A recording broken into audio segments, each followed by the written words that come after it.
Hello दोस्तों, कैसे हैं आप सब।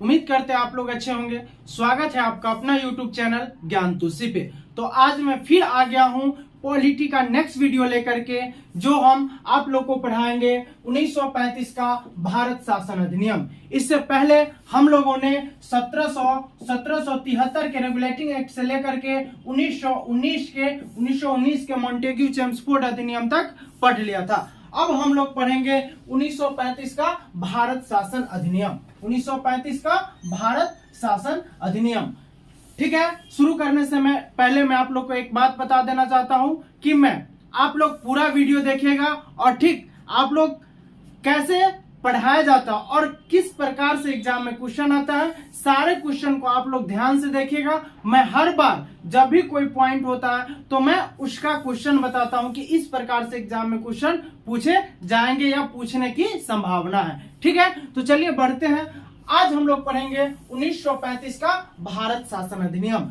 1935 का भारत शासन अधिनियम में क्या क्या कहा गया, क्या प्रस्ताव रखा गया, क्या क्या प्रावधान लिया गया, तो सारे मैं अभी आप लोग को मैं बताऊंगा, ठीक है मेरे दोस्तों। चलिए 1935 का अधिनियम तब लागू हुआ जब साइमन कमीशन अपना रिपोर्ट 1930 में दिया।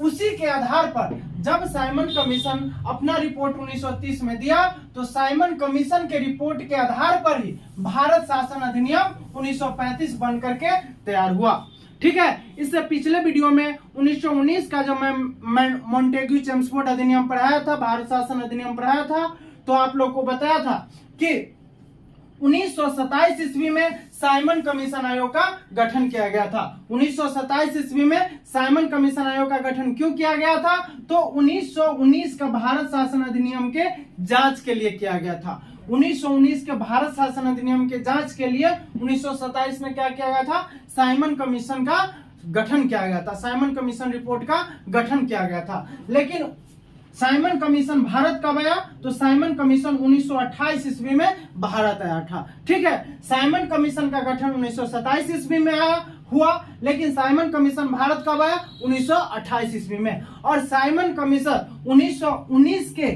सारे अधिनियम को जांच करके अपना रिपोर्ट कब सौंपा, तो 1930 ईस्वी में, ठीक है मेरे दोस्तों। अब सवाल कैसे आते हैं कि साइमन कमीशन का गठन कब किया गया, तो साइमन कमीशन आयोग का गठन 1927 ईस्वी में किया गया, लेकिन साइमन कमीशन भारत कब आया, तो साइमन कमीशन 1928 ईस्वी में भारत आया। साइमन कमीशन आयोग का गठन क्यों किया गया था, तो साइमन कमीशन आयोग का गठन 1919 के भारत शासन अधिनियम के जांच हेतु किया गया था। तब साइमन कमीशन आयोग ने अपना रिपोर्ट 1930 में दिया और उसके बाद क्या हुआ, भारत शासन अधिनियम को लाया गया और भारत शासन अधिनियम को लागू किया गया, ठीक है।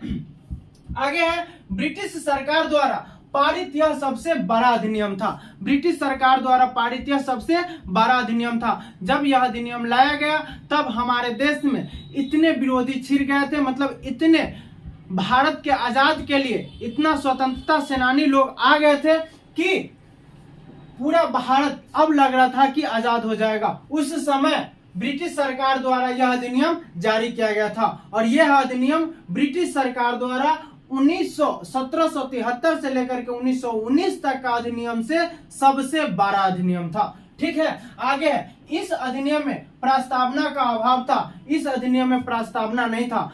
प्रस्तावना क्या था वो मैं आप लोग को आगे बताऊंगा, ठीक है मेरे दोस्तों। प्रस्तावना क्या वो मैं आप लोग को आगे बताऊंगा। यह अधिनियम सबसे ज्यादा महत्वपूर्ण था क्योंकि भारतीय संविधान का अधिकतर प्रावधान इसी अधिनियम से लिया गया है। भारत शासन अधिनियम 1935, भारत शासन अधिनियम 1935 के अधिकतर प्रावधान, जो भी प्रावधान है, जब हमारा संविधान निर्माण किया गया तो हमारे संविधान निर्माताओं ने सबसे अधिक जो प्रावधान था इसी अधिनियम से लिया गया था। इसीलिए 1935 के भारत शासन अधिनियम हमारे संविधान के लिए सबसे महत्वपूर्ण माना जाता है, क्योंकि हमारे संविधान में अधिकतर प्रावधान 1935 के भारत शासन अधिनियम से ही लिया गया है, ठीक है मेरे दोस्तों। चलिए भारत के संविधान के 1935 के अधिनियम के कार्बन कॉपी भी कहते हैं। कार्बन कॉपी जिसे ब्लू प्रिंट भी कहा जाता है। अब देखिए इसे कार्बन कॉपी क्यों कहा जाता है, तो इससे पहले हमने बताया था कि 1935 का जो भारत शासन अधिनियम है उसे सबसे महत्वपूर्ण क्यों माना जाता है? तो इसलिए माना जाता है कि 1935 का जो भारत शासन अधिनियम का अधिकांश प्रावधान हमारे संविधान निर्माताओं ने इसका अधिकांश प्रावधान हमारे संविधान में लाया। इसीलिए ये हमारे लिए महत्वपूर्ण है और इसीलिए हमारे संविधान में 1935 का भारत शासन अधिनियम को ब्लूप्रिंट कहते हैं, मतलब कार्बन कॉपी कहते हैं। मतलब कि कार्बन कॉपी का अर्थ कि यहाँ से कॉपी किया गया हमारे संविधान में जो भी प्रावधान है, मतलब अधिकतर प्रावधान कहाँ से लिया गया? तो 1935 के भारत शासन अधिनियम से। इसीलिए हमारे संविधान का कार्बन कॉपी किसे कहते हैं? तो 1935 का भारत शासन अधिनियम का। ठीक है, आगे है, इस अधिनियम को पारित होने के समय भारत का वायसराय लॉर्ड विलिंगटन थे और ब्रिटेन के प्रधानमंत्री स्टैनले बाल्डविन थे। ठीक है मेरे दोस्तों, ये बस जानकारी के लिए होनी चाहिए। जब 1935 का भारत शासन अधिनियम लाया गया तो उस समय भारत के वायसराय लॉर्ड विलिंगटन थे तथा ब्रिटेन के प्रधानमंत्री कौन थे? तो स्टैनले बाल्डविन थे। ठीक है, जानकारी के लिए होनी चाहिए। कभी कभार मान लीजिए आपके एग्जाम में पूछ भी सकता है कि जिस समय 1935 का भारत शासन अधिनियम लागू किया गया उस समय ब्रिटेन का प्रधानमंत्री कौन थे? तो स्टैनले बाल्डविन थे और भारत के वायसराय कौन थे? तो लॉर्ड विलिंगटन थे। आपके एग्जाम में ऐसे भी पीछे वाले प्रश्न से आ सकते, पीछे वाले पॉइंट से, कि हमारे भारतीय संविधान का निम्नलिखित में से किस अधिनियम को भारतीय संविधान का ब्लूप्रिंट अर्थात कार्बन कॉपी कहते हैं? तो 1935 का भारत शासन अधिनियम को क्या कहते हैं? ब्लूप्रिंट कार्बन कॉपी कहा जाता है। ठीक है, आगे चलते हैं। इस अधिनियम के द्वारा कहा गया कि प्रांतों में विधानसभा चुनाव करवाए जाएंगे। जब 1935 का भारत शासन अधिनियम लाया गया तो प्रांत का मतलब होता है राज्य। आप लोग अभी समझ लीजिएगा कि प्रांत का मतलब क्या होता है? राज्य। तो 1935 में यह प्रावधान लाया गया कि सभी राज्यों में विधानसभा चुनाव करवाए जाएंगे और 1935 के अधिनियम के तहत ही 1937 में सभी प्रांतों में क्या किया गया? विधानसभा चुनाव करा दिया गया। विधानसभा चुनाव क्या किया गया? करा दिया गया 1935 के अधिनियम के ही आधार पर। देखिए अगला पॉइंट यही है, इस अधिनियम के तहत ही भारत में पहली बार प्रांतीय विधानसभा की चुनाव 1937 में किया गया था। अब इस दोनों पॉइंट से किस प्रकार से क्वेश्चन आता है मैं बताता हूं कि निम्नलिखित में से किस अधिनियम के द्वारा कहा गया कि प्रांतों में विधानसभा का चुनाव होना चाहिए? तो 1935 के अधिनियम के द्वारा। आपको यह भी एग्जाम में आ सकता है कि निम्नलिखित में से किस अधिनियम के द्वारा प्रांतों में पहली बार विधानसभा चुनाव का प्रस्ताव रखा गया? तो 1935 का भारत शासन अधिनियम। आपके एग्जाम में एक और प्रश्न इससे आ सकता है कि निम्नलिखित में से पहली बार प्रांतों में विधानसभा चुनाव कब कराया गया? तो 1937 में। ठीक है मेरे दोस्तों, उम्मीद करते हैं आप लोगों को बहुत अच्छा से समझ में आ रहा होगा। तो चलिए अब आगे बढ़ते हैं। ठीक है, चलिए इस अधिनियम के तहत दलित, महिला, मजदूर इत्यादि को पृथक निर्वाचन का अधिकार दिया गया। पृथक निर्वाचन का अधिकार, पृथक का मतलब होता है मेरे दोस्तों अलग अलग। पृथक का मतलब क्या होता है? अलग अलग। अब मेरी बातों को आप समझिए।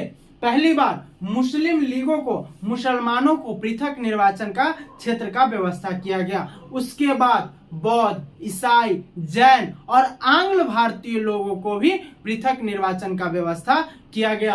अब इस अधिनियम के द्वारा कहा गया कि अब से दलित लोग, महिला और जो मजदूर है उनके लिए भी पृथक निर्वाचन की व्यवस्था किया जाएगा। तो पृथक निर्वाचन का और पृथक निर्वाचन क्षेत्र क्या होता है मैं आप लोग को समझाता हूं। जैसे आप लोग पंचायत में चले जाइए, ठीक है, पंचायत में जब जाइएगा तो कोई ऐसा क्षेत्र होता है, उस क्षेत्र में कहा जाएगा कि यहाँ सरकार क्या की है कि हरिजन सीट घोषित कर दिया है। क्या किया है?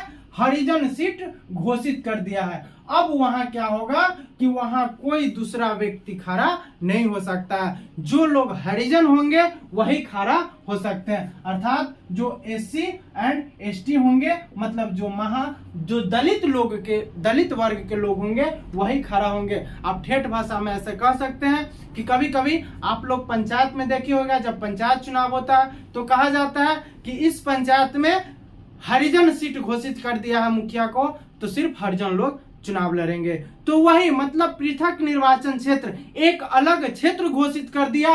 कि कभी कभी आप लोग सुनते होइएगा कि इस पंचायत में महिला की सीट है, तो वही हुआ महिला, मतलब महिलाओं के लिए एक पृथक निर्वाचन क्षेत्र की व्यवस्था कर दिया गया। एक अलग क्षेत्र का व्यवस्था कर दिया गया कि यहाँ चुनाव लड़ेंगी तो सिर्फ महिला ही लड़ेंगी, यहाँ चुनाव लड़ेंगे तो सिर्फ दलित ही लड़ेंगे, यहाँ चुनाव लड़ेंगे तो सिर्फ मजदूर ही चुनाव लड़ेंगे। इसीलिए 1935 के अधिनियम में क्या किया कि इस अधिनियम के तहत दलित, महिला, मजदूर को सभी को क्या किया गया, एक पृथक निर्वाचन क्षेत्र की व्यवस्था किया गया। ठीक है मेरे दोस्तों, आ रहा है समझ में? अब हम लोग आगे बढ़ते हैं। ठीक है, इस अधिनियम के तहत वर्मा को भारत से अलग किया गया तथा 2 नए प्रांत सिंध एवं उड़ीसा का निर्माण हुआ। इसी अधिनियम के तहत, अधिनियम 1935 के तहत वर्मा देश जो हम लोग जानते हैं वर्तमान में म्यांमार, हमारे देश के पूरब दिशा में पड़ता है म्यांमार देश, इसी को पहले हम लोग वर्मा के नाम से जानते थे। किस नाम से जानते थे? तो वर्मा के नाम से जानते थे। वर्मा देश को 1935 के भारत शासन अधिनियम के तहत क्या किया गया, भारत से उसको अलग कर दिया गया और भारत में 2 नए प्रांत का निर्माण किया गया। जिस प्रांत का एक का नाम था सिंध, जो वर्तमान में अभी पंजाब पाकिस्तान में पड़ता है, और दूसरा उड़ीसा। ये 2 नए प्रांत का निर्माण किया गया। उसी समय जब वर्मा भारत से अलग हुआ, उस समय क्या किया गया, एक नया प्रांत सिंध और एक नया प्रांत उड़ीसा का निर्माण हुआ। ठीक है मेरे दोस्तों, अब वर्मा भारत से अलग कब हुआ? तो 1935 के अधिनियम के तहत 1936 में भारत से वर्मा अलग हो गया। 1935 के अधिनियम के तहत 1936 में भारत से अलग हुआ कौन? तो वर्मा। ठीक है, अब इन तीनों पॉइंट से किस प्रकार से क्वेश्चन आता है, अब आप लोग ध्यान दीजिएगा। ठीक है, अब देखिए पहले ऊपर वाले नियम से कि निम्नलिखित में से किस अधिनियम के द्वारा महिलाओं को पृथक निर्वाचन क्षेत्र की व्यवस्था किया गया? तो 1935 के भारत शासन अधिनियम। दूसरी बार, निम्नलिखित में से किस अधिनियम के द्वारा दलितों को पृथक निर्वाचन व्यवस्था किया गया? तो 1935 का भारत शासन अधिनियम। नेक्स्ट क्वेश्चन, निम्नलिखित में से किस अधिनियम के द्वारा वर्मा को भारत से अलग किया गया? तो 1935 के अधिनियम। और ध्यान दीजिएगा कि निम्नलिखित में से कब भारत से वर्मा अलग हुआ? तो 1936 में। देखिए किस अधिनियम के द्वारा? तो 1935 के भारत शासन अधिनियम के द्वारा। लेकिन किया कब गया? तो 1936 में अलग हुआ। ठीक है, आपके एग्जाम में ऐसे भी प्रश्न आ सकते हैं कि जब वर्मा भारत से अलग हुआ तो निम्नलिखित में से किन दो राज्य नए, मतलब निम्नलिखित में से कौन से 2 राज्य भारत में बने और कौन से नए प्रांत का निर्माण हुआ? तो आपके ऑप्शन में कभी रहेगा सिंध, उड़ीसा, कभी गोवा, कभी सिक्किम, कभी मतलब ऐसे 2-2 करके रहेगा। तो आप लोग क्या मारिएगा? सिंध और उड़ीसा। ठीक है मेरे दोस्तों, तो इस प्रकार से यहाँ से ऐसे प्रश्न आते हैं। फिर हम लोग आगे बढ़ते हैं। चलिए, उम्मीद करते हैं आप लोग को समझ में आ रहा होगा। ठीक है, चलिए आगे बढ़ते हैं। इस अधिनियम के तहत प्रांतों में द्वैध शासन को समाप्त कर दिया गया। देखिए द्वैध शासन का जनक किसे कहते हैं? तो लियोन्स कार्टियस को कहते हैं। लियोन्स कार्टियस को कहते हैं। हमने आप लोग को पीछे पढ़ाया हुआ है। ठीक है, तो द्वैध शासन के जनक किसे कहते हैं? लियोन्स कार्टियस को। द्वैध शासन क्या है मैं आप लोग को अभी बता रहा हूं। ठीक है, तो द्वैध शासन एक ऐसा शासन जहां 2 लोग शासन कर रहे हो। आप लोग नहीं समझिए, अब समझिए द्वैध शासन किसे कहते हैं? तो एक पिता, कोई व्यक्ति कोई व्यक्ति, ये मान लीजिए एक प्रांत हुआ, इस प्रांत पे कोई व्यक्ति शासन कर रहा है। ठीक है, और ये आजीवन शासन कर रहा है। ये तो एक शासक है ही, लेकिन साथ में अपने रिश्तेदारों को भी इस पे शासन करना चालू करा दिया। इसी को द्वैध शासन कहते हैं। आप कभी कभी बैक इतिहास, मतलब पीछे की इतिहास देखिएगा तो कभी कभी बड़े बड़े राजा महाराजा क्या होते थे? आजीवन राजा रहते थे। मतलब किसी प्रांत का आजीवन राजा रहते थे, लेकिन वो तो आजीवन राजा रहते ही थे और साथ में वो अपने बड़े बेटों को भी क्या करते थे, राजा बना देते थे। इसीलिए इसे क्या कहते हैं, द्वैध शासन इसी को कहते हैं।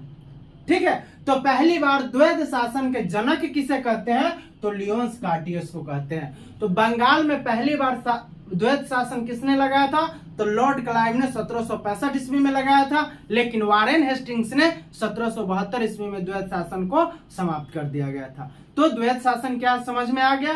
तो इस अधिनियम के तहत क्या किया गया कि 1919 के अधिनियम में क्या क्या प्रांतों में द्वैध शासन लागू कर दिया गया।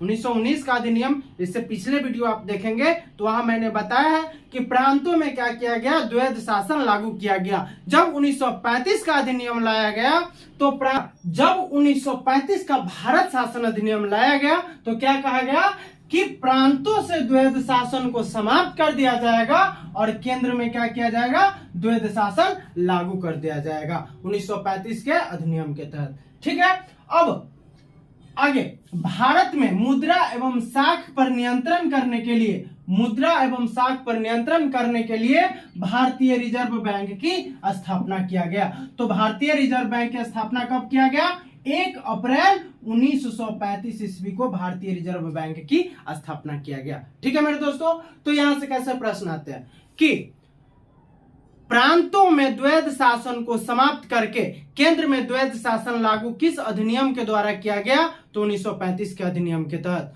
और RBI reserve bank of India का स्थापना कब किया गया, तो आरबीआई का स्थापना 1 अप्रैल 1935 को किया गया। लेकिन रिजर्व बैंक की स्थापना किस अधिनियम के तहत किया गया, तो भारत शासन अधिनियम 1935 के अधिनियम के तहत रिजर्व बैंक की स्थापना किया गया। ठीक है, आगे है, इस अधिनियम के तहत वर्ष 1937 में संघीय न्यायालय की स्थापना किया गया। संघीय न्यायालय की स्थापना 1937 में किया गया।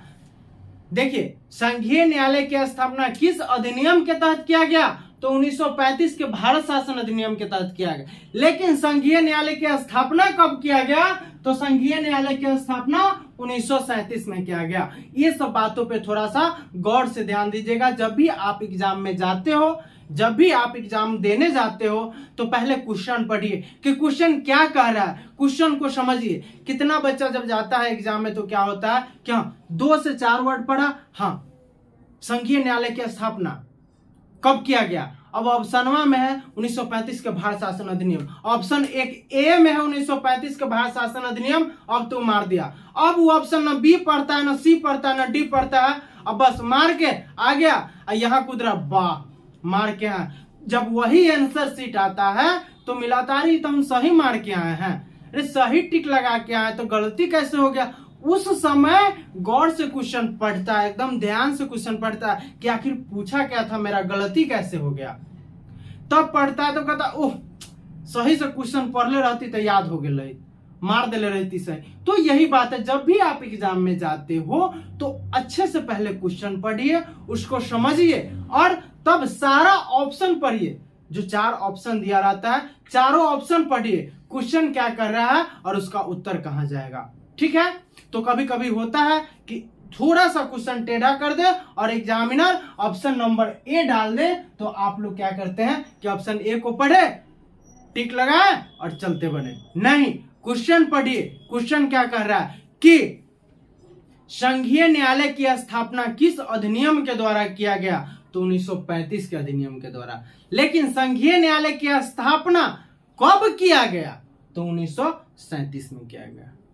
ठीक है, इस प्रकार से कभी भी अगर आप एग्जाम में जाते हैं तो क्वेश्चंस को अच्छे से पढ़िए और समझिए, उसके बाद चारों ऑप्शन देखिए और तब टिक लगा करके आइए। ठीक है, चलिए आगे बढ़ते हैं। हमारे संविधान निर्माताओं ने संविधान बनाने के समय 80% हिस्सा लगभग कहां से लिया गया था, तो 1935 के भारत शासन अधिनियम से 80% हिस्सा लिया गया था जब हमारे संविधान बना। तो इसीलिए इस संविधान को क्या कहते हैं, कार्बन कॉपी अर्थात ब्लूप्रिंट कहते हैं। ठीक है मेरे दोस्तों, यही हमने आप लोग को यहां बताया था।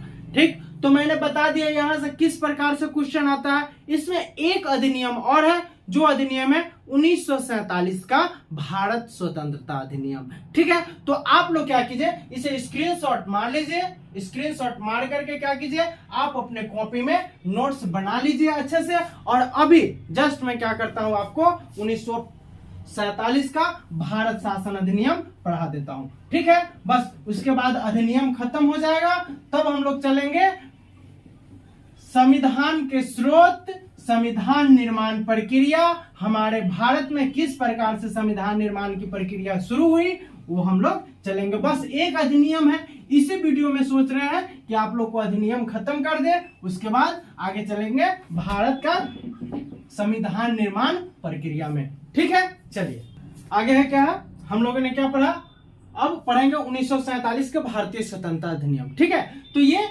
लास्ट अधिनियम है 1947 का भारतीय स्वतंत्रता अधिनियम। इस अधिनियम में क्या क्या कहा गया, सारा पॉइंट में बता रहा हूं। इस अधिनियम के द्वारा माउंटबेटन योजना के आधार पर ब्रिटिश संसद में 4 जुलाई 1947 ईस्वी को भारतीय स्वतंत्रता अधिनियम प्रस्तावित किया गया।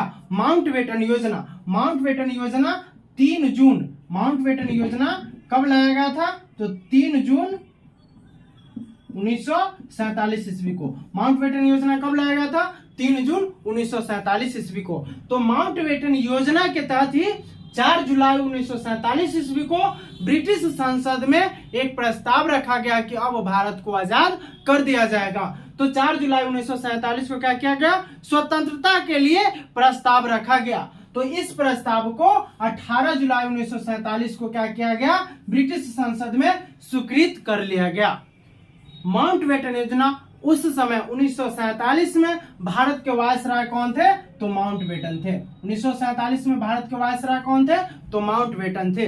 तो माउंटबेटन योजना अपना योजना कब लाया, तो 3 जून 1947 ईस्वी को। तो 3 जून 1947 ईस्वी को माउंटबेटन योजना के आधार पर ही 4 जुलाई 1947 को क्या किया, ब्रिटिश संसद में एक प्रस्ताव रखा गया। वो प्रस्ताव था भारतीय स्वतंत्रता के लिए।